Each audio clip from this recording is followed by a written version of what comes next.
క్రైస్తవుని యొక్క ప్రాముఖ్యమైనటువంటి ప్రథమమైనటువంటి పిలుపు శిష్యులుగా అవటం. క్రైస్తవునికి ఉన్నటువంటి మొట్టమొదటి పిలుపు ఆయన శిష్యులుగా అవటం. ఆయన శిష్యులు మాత్రమే సత్యములో ఉంటారు. ఆయన శిష్యులు మాత్రమే ఎవరైతే సత్యములో ఉంటారో వారు మాత్రమే స్వతంత్రులు అవుతారు. శిష్యత్వం చెయ్యని వాడు స్వతంత్రుడు కాడు. శిష్యత్వం చెయ్యని వాడు స్వతంత్రిగా లేకపోతే ఎవరిపైనా ఆధారపడిన వాడుగా ఉండడు. వాడు ఇంకా పాపదాస్యంలోనే ఉన్నాడు. వాడు ఇంకా చీకటిలోనే ఉన్నాడు. నేను రక్షింపబడ్డాను చెయ్యెత్తి అని అనుకుంటున్నాడు. ఆ భ్రమలో ఉన్నాడు. మరి కూర్చున్న వాళ్ళు ఎంతమంది ఉన్నారో నాకు తెలియదు. అలాంటి భ్రమలో మనం జాగ్రత్తగా ఒకసారి ఆలోచించాలి. ప్రభువు హృదయాంతరంగములను ఎరిగినవాడు. ప్రభు హృదయంలో ఉన్నటువంటి మన ఆలోచనలను ఎరిగినవాడు. ప్రభు మన హృదయంలో మనం చేస్తున్నటువంటి ఆలోచనలను చూస్తాడు, వింటాడు. మన హృదయంలో ఒక ఆలోచన పుట్టడానికి ముందే ఆయన ప్రభువు తెలుసు, ఈ బతుకు ఇది, వీడిలా ఆలోచిస్తాడు అని. మనము భూమి ఆకాశములు సృజించక మునుపే యేసులో మనల్ని ఆయన చూశాడు కాబట్టి మనల్ని ఆయన ఎన్నుకున్నాడు. మనం ఏమనుకుంటాము అంటే, మనం విశ్వాసం అయ్యాము అంటే నేను ఎర్రగా ఉన్నాను కాబట్టి నన్ను ప్రభు ఎన్నుకున్నాడు అనుకుంటారు కొంతమంది. నన్ను ఎన్నుకోక తప్పదు. నేను రక్షింపడకపోతే ఇంకా ప్రపంచంలో ఎవడు రక్షింపడ్డు? ఎందుకంటే నేను అంత గొప్ప మంచోడిని కదా. ఏం తప్పు చేసినా అన్నా నేను అని అడుగుతారు. ఏం తప్పు చేసినా? ఎవరికి ఏమీ లోటు చేయలేదే, అంత మంచిగానే ఉంటేనే. నువ్వు ఏం చేశావు అన్నదానిపైన నీ రక్షణ లేదమ్మా. నువ్వు ఏం చెయ్యలేదు అన్నదానిపైన కూడా నీ రక్షణ లేదు. ఉదయం మనం విన్నట్లుగా ఉచితంగా దేవుడు మనకు రక్షణ అనే భాగ్యాన్ని ఇచ్చాడు. ఆయన నీ కోసం, నా కోసం, నీ పాపాల కోసం, నా పాపాల కోసం సిలువ పైన చనిపోయిన కారణంగా మనకు రక్షణ వచ్చింది. ఉచితం, ఫ్రీ. అయితే అక్కడితోనే ఆగిపోలేదు కథ, ఇంకా ఉంది కథ. కథ ఏంటి అంటే, ఉచితంగా వచ్చినటువంటి ఈ రక్షణకు అనుగుణంగా మనం నడుచుకోవాలి. ఉచితంగా ఇచ్చినటువంటి ఈ రక్షణకు అనుగుణంగా మనం నడుచుకోవాలి. ఆయన మనల్ని ఎలా పిలిచాడు ఇప్పుడు చదవండి. మొదటి పేతురుకు రాసిన పత్రిక గట్టిగా చదవాలి ఎవరైనా సరే. పేతురు రాసినటువంటి మొదటి పత్రిక 2వ అధ్యాయము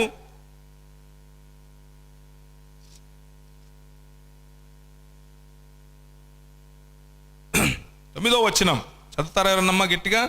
2వ అధ్యాయము 9వ వచనం. అయితే మీరు చీకటిలో నుండి ఆశ్చర్యకరమైన తన వెలుగులోనికి మిమ్మును పిలిచిన వాని గుణాతిశయములను ప్రచురము చేయు నిమిత్తము ఏర్పరచబడిన వంశము, రాజులైన యాజక సమూహము, పరిశుద్ధ జనము, దేవుని సొత్తైన ప్రజలై ఉన్నారు. మనం ఏంటి? What is our identity?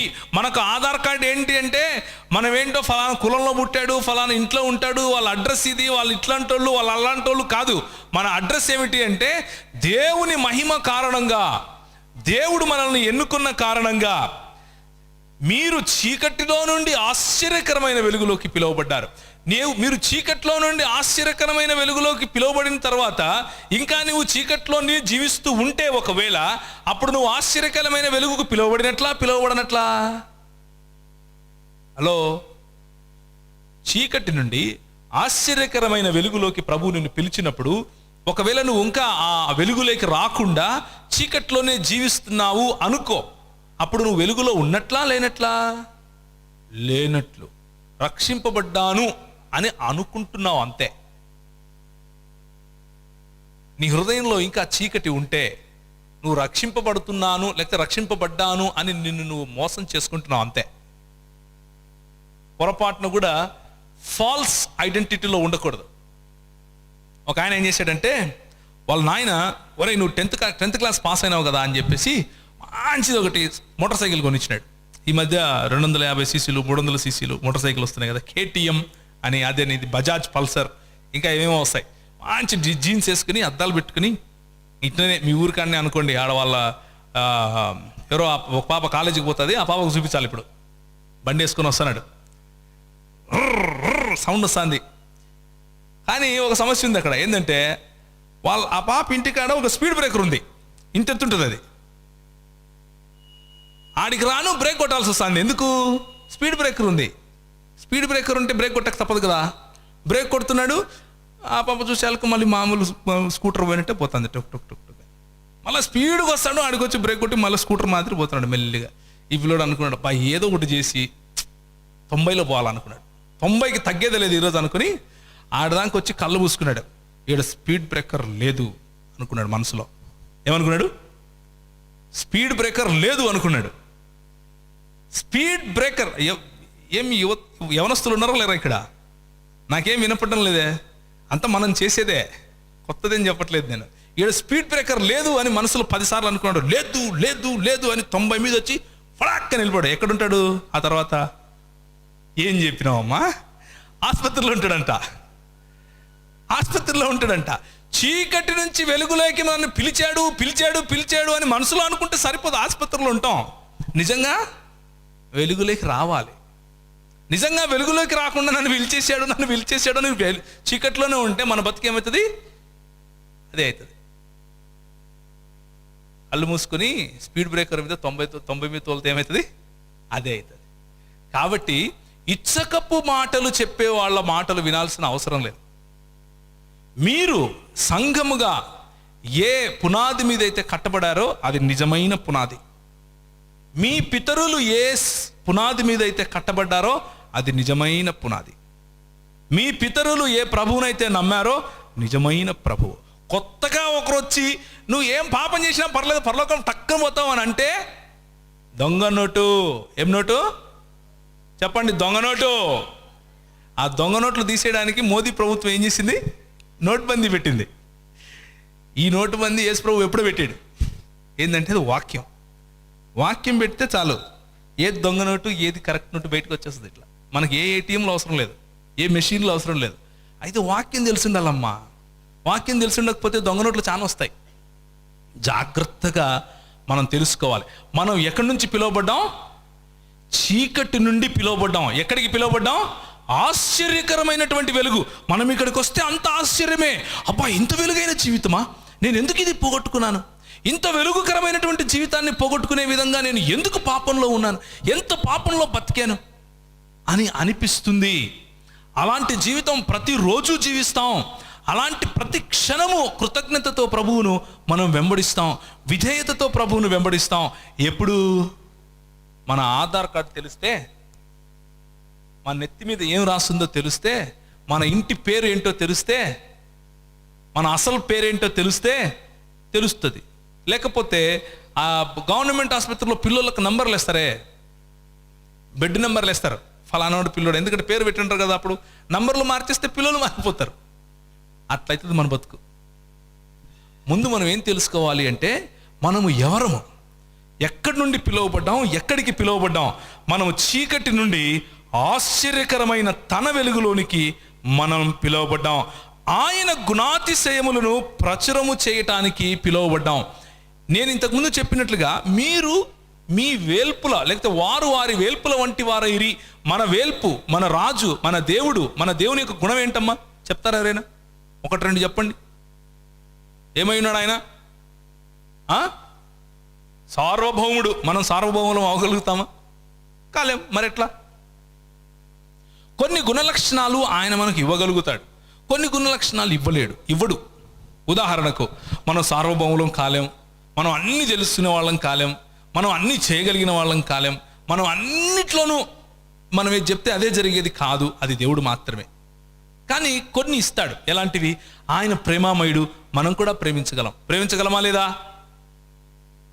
ప్రేమించగలమా లేదా? రక్షించేవాడు ఏం చేయాలి? రక్షణ పొందినవాడు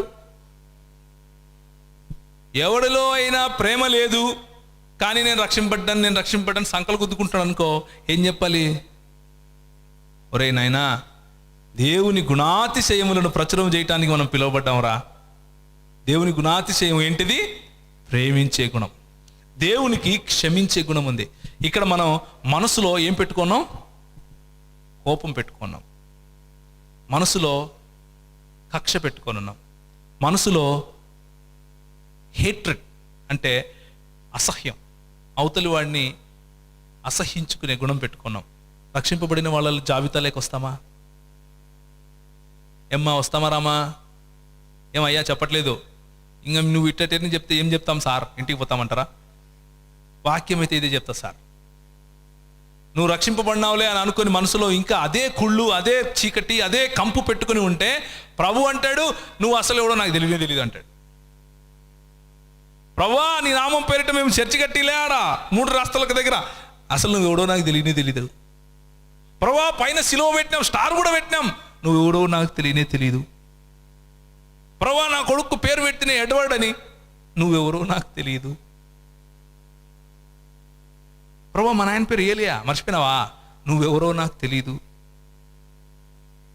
అర్థమవుతుందా? మన హృదయంలో చీకటి కంపు పెట్టుకుని మనం ప్రభు దగ్గరికి వచ్చి నేను రక్షింపడ్డాను అంటే సంకలు గుద్దుకుంటే ఏమీ రాదు, కంపు తప్ప. ఆమోసు గ్రంథం 7వ అధ్యాయం, ఆమోసు గ్రంథము 7వ అధ్యాయము 7 నుంచి 8 వరకు గట్టిగా ఎవరైనా చదువుతారమ్మా? మరియు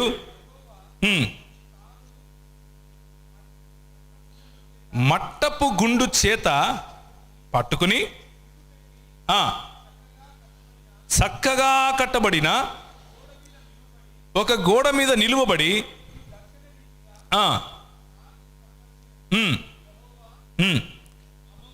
ఆమోసు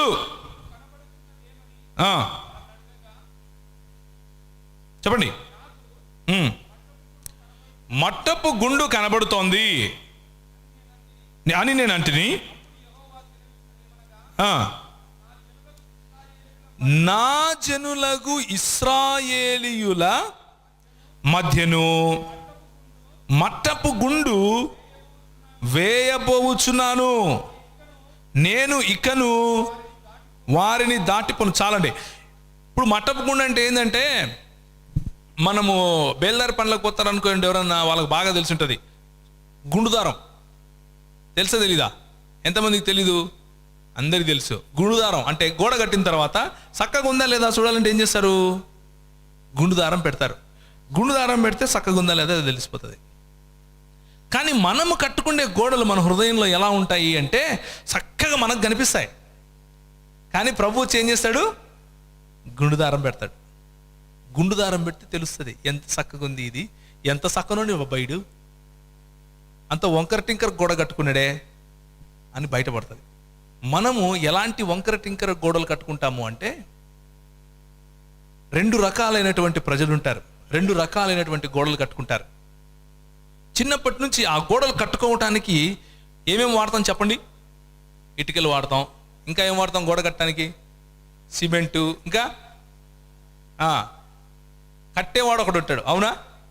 కట్టేవాడు ఒకడు ఉంటాడు, కట్టే సామాగ్రి ఉంటుంది. అయితే మన జీవితాల్లో కట్టే అబద్ధ ప్రవక్తలు కొంతమంది ఉంటారు. అబద్ధ ప్రవక్తలు అంటే, నీకు ఇక్కడ చలి పెడుతుంది, ఆకలి అవుతుంది, కానీ వస్తారు, ఓ ఇశ్రాయేలు తినుము త్రాగుము సుఖించుము, అంతా హ్యాపీగా ఉంది, ఇంటికి పోయి పండుకొని ఆయన అంటాడు. ఆడేవాడు అబద్ధ ప్రవక్త. చిన్నప్పుడు లెక్కలు రావట్లేదు నీకు, 2 ఎక్కం 2 2 2 4 2 6 12 2 8 24 పటాని కొట్టాడు, ఒరే దరిద్రుడా అన్నాడు. నీ మైండ్లో ఏం పడింది? దరిద్రుడా అంటే నేను దరిద్రుణ్ణి అని డిసైడ్ అయిపోయావు. అదేంటి? అబద్ధ ప్రవక్త. నువ్వు నడుచుకుంటూ పోతా ఉంటే, ఏంది నీ ముక్కు కట్టుందే అంటే, నేను నా ముక్కు బాగలేదు అని డిసైడ్ అయిపోతాను. ఫస్ట్ ఏం డిసైడ్ అవుతాను? నా ముక్కు బాగలేదు అని డిసైడ్ అవుతాను. జీవితాంతము అదే ఉంటుంది నా మనసులో, నా ముక్కు బాగలేదు, నా ముక్కు బాగలేదు, నా ముక్కు బాగలేదు.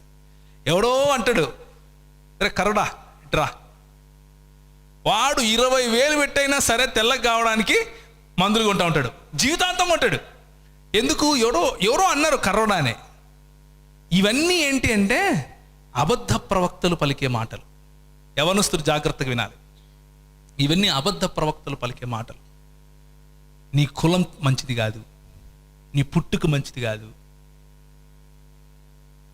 మీ ఇంట్లో వాళ్ళు మంచోళ్ళు కాదు, నువ్వు మంచోనివి కాదు, నీ గుణం మంచిది కాదు, నువ్వు అందంగా ఉండవు, నీ పేరేంద్ర అట్టింది, ఏం పేర్రా నీ పేరు,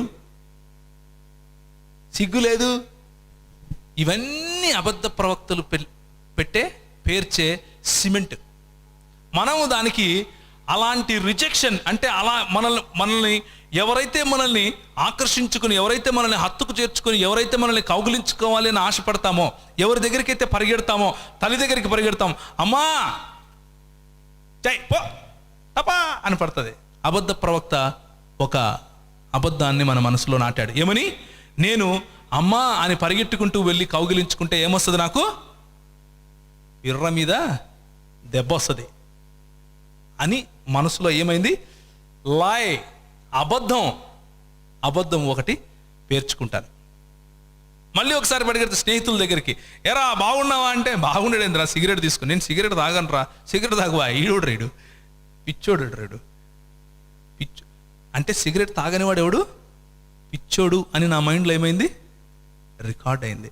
అబద్ధ ప్రవక్తలు వాళ్ళు నీ ఫ్రెండ్స్ కావచ్చు, మీ తల్లిదండ్రులు కావచ్చు, మీ ఊరి పెద్దలు కావచ్చు, మీ సంఘ పెద్దలు కావచ్చు. ఇంకా సంఘ పెద్దల గురించి చెప్తే చాలా ఉందిలే, మళ్ళా రానిరు నన్నిడికి. నాకు అదే పరిస్థితి. నేను రక్షణ పొంది ఒకరోజు జీన్స్ ప్యాంట్ వేసుకుని బాగా పైకి దూకొని అద్దాలు పెట్టుకొని పోయినా.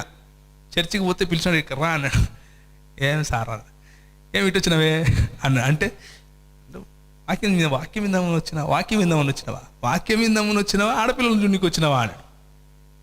ఆడపిల్లలు చూడడం ఏంటి సార్? వాక్యం చూడడానికి వచ్చినా, వాక్యం వినడానికి వచ్చినా. మొన్న రక్షణ పొందినాడు జీన్స్ ప్యాంట్ వేసుకుంటాడు పో అన్నాడు. అబద్ధ ప్రవక్త ఏమని చెప్పాడు? రక్షింపబడిన వాడు స్టైల్గా ఉండకూడదు, రక్షింపబడిన వాడు చక్కగా జీవించకూడదు, రక్షింపబడిన వాడు సంపాదించకూడదు, రక్షింపబడిన వాడు అందంగా ఉండకూడదు. ఎలా ఉండాలి? పొడుగ్గా ముఖం పెట్టుకొని గాడిదల మాదిరి నడుచుకుంటూ పోవాలి. మనం ఇచ్చే నిర్వచనాలు మారిపోయాయి. రక్షింపబడిన వాళ్లకు నిర్వచనం మారిపోయింది, ప్రేమకు నిర్వచనం మారిపోయింది, స్వీకృతికి నిర్వచనం మారిపోయింది. ప్రతిదానికి ఏం మారిపోయింది? నిర్వచనం అంటే డెఫినిషన్ మారిపోయింది.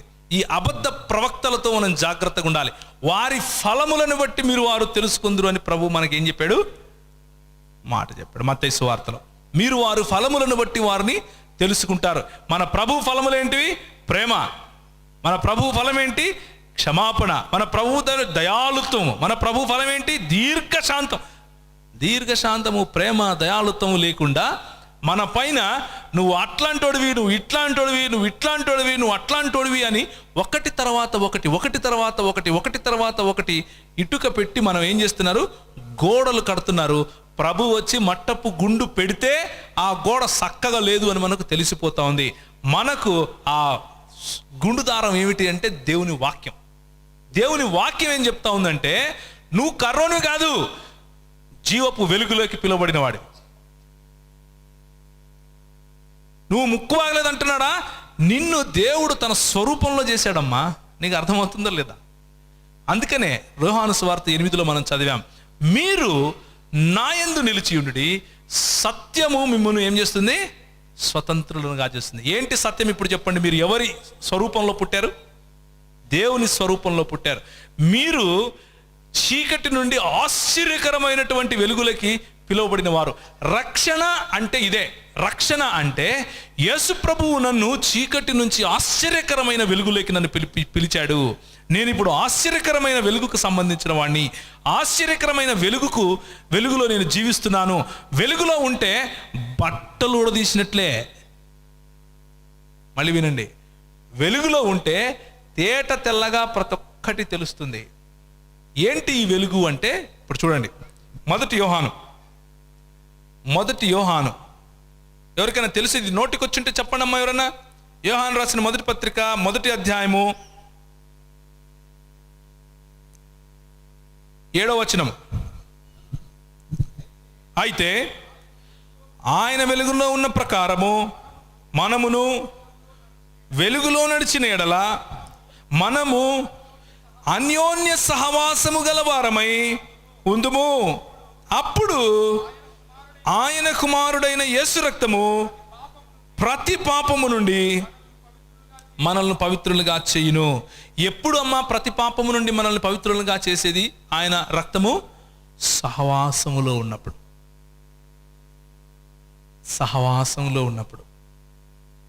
చీకటి నుండి ఆశ్చర్యకరమైన వెలుగుకు పిలువబడ్డాం. ఏంటి ఆ వెలుగు అంటే, మనము యేసుతో నడిచినట్లుగా ఒకరితో ఒకరము అన్యోన్య సహవాసము కలిసి ఉన్నప్పుడు తెరవబడిన పుస్తకం లాంటి జీవితం, పార్ జీవితం. నువ్వు 10 మంది ముందున్నా ఒకటే జీవితం, ఒంటరిగా ఉన్నా ఒకే జీవితం. నీ సెల్ ఫోన్ అందరి ముందు తెరిచినా అదే ఉంటుంది, నువ్వు ఒక్కని ఉన్నప్పుడు తెరిచినా అదే ఉంటుంది. నీవు మాటలు 10 మంది ముందు ఎలా మాట్లాడతావో ఒంటరిగాను అలా మాట్లాడతావు. నీ ఆలోచన 10 మంది ఎలా ఉంటుందో ఒంటరిలోనూ అదే అలాగే ఉంటుంది. ఇప్పుడు చెప్పండి, రక్షింపబడిన వారా మీరు కాదా? మీ సహవాస జీవితం ఎలా ఉంది? సహవాసంలో అన్యోన్య సహవాసం లేదు, కానీ నేను రక్షింపబడిపోయాను అని సంకలు గుద్దుకుంటున్నారా? అబద్ధ ప్రవక్త మీకు ఎలాంటి గోడలు కట్టాడు మీ హృదయంలో?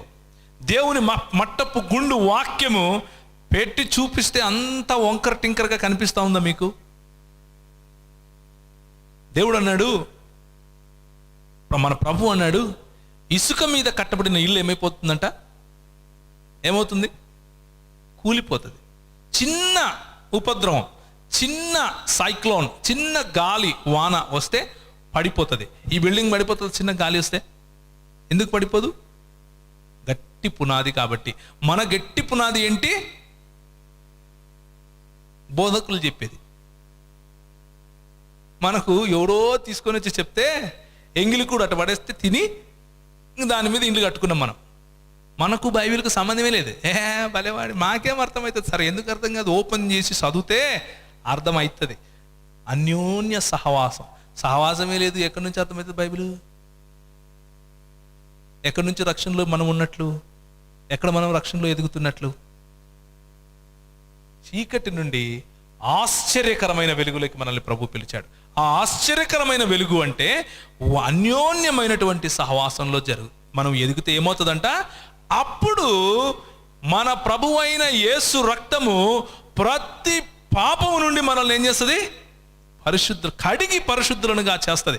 మనం ప్రతిరోజు ఒకరితో ఒకరు అన్యోన్యంగా మాట్లాడుకున్నప్పుడు, ఒకరితో ఒకరు అన్యోన్యంగా ప్రేమించుకున్నప్పుడు, మాట్లాడుకున్నప్పుడు, పలకరించుకున్నప్పుడు, ప్రార్థన చేసినప్పుడు, కలిసి సుఖదుఖాల్లో పాలుపంచుకున్నప్పుడు, చనిపోయినప్పుడు ఒకరికి సహాయం చేయటం, ఆనందంగా ఉన్నప్పుడు వారికి తోడుగా ఉండటం, ప్రతి విషయంలోనూ క్రైస్తవులముగా మనం అన్యోన్యమైనటువంటి సహవాసం కలిగి ఉన్నప్పుడు మనలో తప్పులు బయటికి కనిపిస్తాయి, మనలో ఉన్నటువంటి లోపాలు బయటికి కనిపిస్తాయి, ఎదుటివాడిలో ఉన్నటువంటి లోపాలు బయటికి కనిపిస్తాయి. ప్రేమపూర్వకంగా సరిచేసే అవకాశం ఉంటుంది, మనకు సేవ ప్రేమపూర్వకంగా సరిదిద్దుకునే అవకాశం మనకు ఉంటుంది.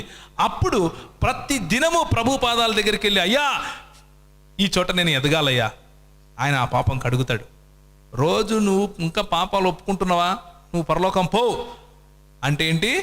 దొంగ నోట్. ఏం నోటు? దొంగ నోటు. కరెక్ట్ నోట్ ఏంటి? ప్రతి దినము ఆయన మన పాపాలని కడుగుతాడు. ప్రతి దినము కడుగుతాడు. ఒకేసారి ఆయన మన పాపాలని కడిగేశాడు, అందులో డౌట్ లేదు, సిలువ మరణం పైన. కానీ ఆ రక్షణ గురించి మనం మాట్లాడటం లేదు. రోజు మనం ఎదుగుతాం చూసామే, ఆ రక్షణ గురించి మాట్లాడుతున్నా. మనము ఎదిగే పరిశుద్ధీకరణ లేకపోతే పవిత్రీకరణ అనే రక్షణ గురించి మాట్లాడుతున్నా. మనము చీకటి నుంచి ఆశ్చర్యకరమైనటువంటి వెలుగులోకి పిలువబడ్డాం. ఆశ్చర్యకరమైనటువంటి వెలుగులోకి ఆయన గుణాతిశయములను ప్రచురించటానికి పిలువబడ్డాం. మన సొంత ఎచ్చులు చూపించుకోవడానికి కాదు. ఎందుకు పిలువబడ్డాం? ఆయన గుణాతిశయములను ప్రచురము చేయు నిమిత్తము ఏర్పరచబడిన వంశం మనం. ఏం వంశం మనం? ఏర్పరచబడిన వంశం. మామూలు వంశం కాదు. ఒక ఆయన అడిగాడు నన్ను, నేను కాదు, ఒక ఆయన కాగజ్ నగర్లో నాకు తెలిసిన పాస్టర్ అక్కడ ఉన్నాడు. ఆయన దగ్గరికి వాళ్ళ ఒక ఊర్లోకి వెళ్తే వాళ్ళు అడిగారంటే, ఏ కులం అయామిది అని అడిగాడంట. ఈయన ఏం తడుముకోకుండా రాజుకులం అన్నాడంట. రాజులం అన్నాడంట. రాజులా మీరు? ఓ అని గమ్మున అయిపోయి వెళ్ళిపోయాడంట. పక్కన ఆయన ఉండి, ఏందినా మీరు రాజులా అని అడిగితే, అవును వాక్యం చెప్పిండ్లా అన్నాడంట. ఏంటంటే ఇదిగో 1 పేతురు 2 చెప్తున్నాడు. చూడండి ఏముంది? ఏర్పరచబడిన వంశమును, రాజులైన యాజక సమూహము. మనము రాజులం. మనం ఎవరు? మనం ఎలా నడవాలి? రాజులు ఎట్లా నడుస్తారమ్మా? హుందాగా నడుస్తారు. రాజులైన యాజక సమూహం మనం, ఏర్పరచబడినటువంటి వంశం మనది. మనము పిలిచినటువంటి ప్రభువు ఎంత గొప్పవాడో అంత గొప్ప నడక మనం నడవాలి, అంత గొప్ప జీవితం మనం జీవించాలి. అంతేగాని ఇంకా చీకట్లోనే ఉంటూ నేను రాజు కొడుకునే, నేను రాజు కొడుకునే, నేను రాజు కొడుకునే అంటే ఏమొస్తుంది? బూడిద వస్తుంది. ఏమి రాదు, బూడిద వస్తుంది. ద్వితీయోపదేశ కాండంలో ప్రభు చక్కగా ఒక మాట అన్నాడు.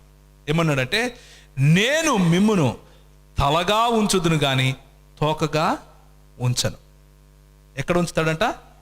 తలగా ఉంచుతాడంట, తోకగా ఉంచడంట. కానీ మన చూపులు తలగా ఉన్నాయా ఈరోజు? మన నడకలు, మన నడతలు తలగా ఉన్నాయా ఈరోజు? మీ చదువుల్లో మీరు తలలుగా ఉన్నారా ఈరోజు? మీ ఉద్యోగాల్లో తలలుగా ఉన్నారా ఈరోజు? మీ చేతి పని చూస్తే అబ్బా శబాష్ వీడు తలగా ఉన్నాడురా అంటారా? ఆలోచించండి. రక్షింపబడటం అంటే ఏదో ఒకరోజు చేయెత్తేసేయటం కాదమ్మా.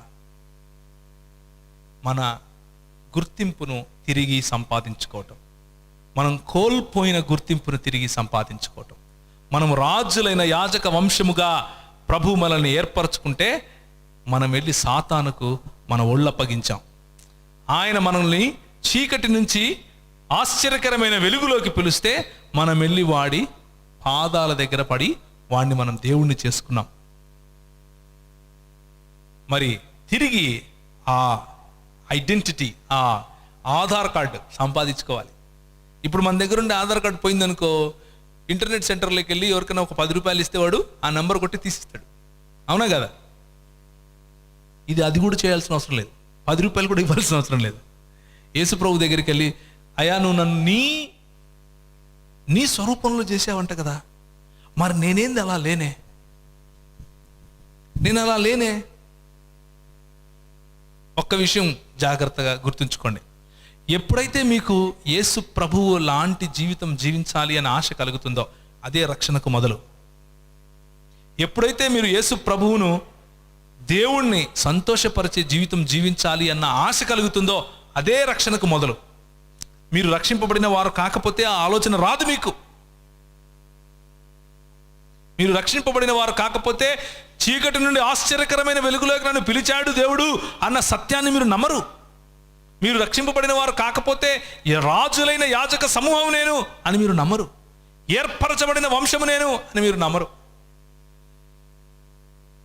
సో ఈరోజు రాత్రి మీరు గుర్తుంచుకోవాల్సిన విషయం ఒకటి ఏంటంటే, మీ హృదయంలో ఏ అబద్ధ ప్రవక్త ఎలాంటి గోడ కట్టాడు? నీకేమో గడ్డం పెంచుకోవడం ఇష్టం, ఫ్యాషన్గా ఉండడం ఇష్టం. కానీ ఎవడో చెప్పినాడు, రే ప్రభుని నమ్ముకున్నాడు గడ్డం పెంచుకుంటాడరా, ఆ గడ్డం కోసం నువ్వు ప్రభు దగ్గర రావట్లేదు. అబద్ధ ప్రవక్తలు ఒకవేళ నీ జీవితంలో అలాంటి చేదు విత్తనం నాటి ఉంటే, ఈరోజు నేను మీకు సత్యం చెప్తున్నాను, గుర్తుపెట్టుకోండి. మీ రంగు, మీ రూపు, మీ గడ్డము, మీ మీసాలు, మీ తల, మీరు పూసుకునే నూనె, మీరు పూసుకునే సబ్బు ఏది మీ రక్షణ నుంచి మిమ్మల్ని దూరం చేయలేదు. రోమిలకు రాసిన పత్రిక 8వ అధ్యాయం, క్రీస్తు ప్రేమ నుండి మనల్ని ఎవ్వరూ వేరు చేయలేడు. హల్లెలూయా. క్రీస్తు ప్రేమ నుండి మనల్ని ఎవరు వేరు చేయలేరు. హల్లెలూయా. ఎవ్వరూ వేరు చేయలేరు, ఏది వేరు చేయలేదు. నీవు నీ తండ్రి, నువ్వు నీ క్రీస్తు. నువ్వు కట్టుకున్నటువంటి ఆ గోడను తండ్రి మట్టపు గుండు పెట్టినప్పుడు, దేవుడు మట్టపు గుండు పెట్టినప్పుడు, గుండు దారం పెట్టినప్పుడు, అది చక్కగా లేదు అని నీకు తెలిసినప్పుడు, నీకొచ్చే అభద్రత, నీకొచ్చే చిన్న రోగం, నీకొచ్చే చిన్న ఆర్థిక ఇబ్బంది, నీకుండే చిన్న మానసిక ఇబ్బంది, సంఘంలో ఉన్నటువంటి చిన్న ఇబ్బంది నిన్ను అతలాకుతలం చేసేస్తాయి. నువ్వు విరిగిపోతావు, నలిగిపోతావు, పగిలిపోతావు. ఒంటరితనం, ఎవరు నన్ను దగ్గర తీసుకోవట్లేదు అన్న ఒంటరితనం, ఎవరు నాతో మాట్లాడలేదు అన్న ఒంటరితనం, ఎవరు నన్ను పట్టించుకోవట్లేదు అన్న ఒంటరితనం, ఎవరు నన్ను అసలు నేను పనికిరాను అని నిర్ణయించుకున్నటువంటి నీ రిజెక్షన్. ప్రతి ఒక్కరు నన్ను తృణీకరించిన వాళ్ళే, తిరస్కరించిన వాళ్ళే. ప్రభు అంటున్నాడు, అది అబద్ధం, అది అబద్ధం. మీరు సత్యమును తెలుసుకోండి, సత్యం మిమ్మల్ని స్వతంత్రులంగా చేస్తుంది. ఆ సత్యం ఏంటో తెలుసా? మీరు చీకటి నుండి ఆశ్చర్యకరమైనటువంటి వెలుగులోకి పిలువబడిన వారు. సత్యం ఏంటో తెలుసా? మీరు రాజులైన యాజక సమూహం. సత్యం ఏంటో తెలుసా? మీరు ఏర్పరచబడినటువంటి వంశం. హుందాగా రాజుల్లాగా బతకాలి, అది మన పిలుపు. తలలుగా బతకాలి, అది మన పిలుపు. మన పిలుపుకు తగినట్లుగా మనం బతకాలి. 1 కొరింథీయులకు రాసిన పత్రిక, 1 కొరింథీయులకు రాసిన పత్రిక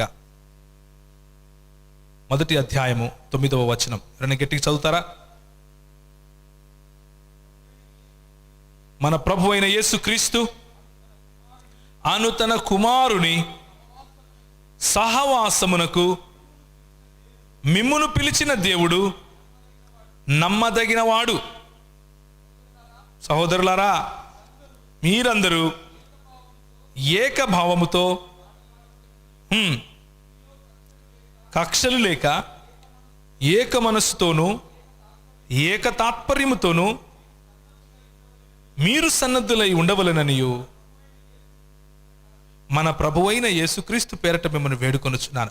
మన ప్రభువైన యేసుక్రీస్తు అన్న తన కుమారుని సహవాసమునకు మనల్ని పిలిచినటువంటి దేవుడు నమ్మదగినవాడు. మన రక్షణ కొనసాగింపు కూడా ఆయన చేయడానికి నమ్మదగినవాడు. ఆయన పైన ఆనుకుంటే చాలు. క్రైస్తవ జీవితం అంటే చాలా సింపుల్ అమ్మా, చాలా సింపుల్. ఏంటంటే నమ్మదగిన దేవుణ్ణి ఆనుకొని ఉండటం, అంతే. ఫుల్ స్టాప్, ఇంకేమీ లేదు. నువ్వు నమ్మిన దేవుణ్ణి ఆనుకొని ఉంటే చాలు, మిగిలిందంతా ఆయన చూస్తాడు. ఆయన చెప్పింది చేసుకుంటూ వెళ్ళిపో. మొదట ఆయన రాజ్యమును ఆయన నీతిని వెతుకుము, ఇవన్నీ ఏం చేస్తాయి? ఆటోమేటిక్గా వస్తాయి నీ వెనక. వాక్యము అనే మట్టపు గుండు నీ హృదయంలో ఈరోజు పెడుతుంటే నీకు ఎలా అనిపిస్తూ ఉంది? నీ గోడ చక్కగా తిన్నగా ఉందా, లేక వంకర టింకరగా ఉందా? నీ గోడ వాక్యం అనే సత్యం మీద నువ్వు కట్టుకున్నావా నీ హృదయంలో, లేక అబద్ధ ప్రవక్తలు వేసినటువంటి చేదు బీజం పైన కట్టుకున్నావా? నిన్ను నువ్వు చులకనగా చూసుకుంటున్నావా? నిన్ను నువ్వు తగ్గించి చూసుకుంటున్నావా? నిన్ను నువ్వు నేనెందుకు పనికిరాను అని అనుకుంటున్నావా? నిన్ను నాలో ఇంకా మంచితనం లేదు లేదు లేదు లేదు అని అనుకుంటున్నావా? ప్రభు అంటున్నాడు, నీవు చీకటి నుంచి ఆశ్చర్యకరమైన వెలుగులోకి పిలువబడిన వాడు. నీవు ఏర్పరచుకొనబడినటువంటి వంశము, మీరు రాజుల సమూహం, రాజులైనటువంటి యాజక సమూహం. తలలు వంచుకుంటే ప్రార్థన చేసుకుందాం, దేవుని వైపు చూద్దాం. మన నిజమైనటువంటి గుర్తింపు యేసు ప్రభువులో ఏంటి అంటే, మనము కష్టపడి చెమటోడ్చి రక్షణ పొందలేదు, ఉచితంగా ఇచ్చాడు. అయితే ఆ ఉచితంగా ఇచ్చినటువంటి రక్షణ ఆషామాషి రక్షణ కాదు. ఆయన ఇచ్చినటువంటి పిలుపు ఆషామాషి పిలుపు కాదు. తలలు వంచుకొని కళ్ళు మూసుకుని 2 నిమిషాలు మనము ధ్యానించి వెళ్ళిపోదాం.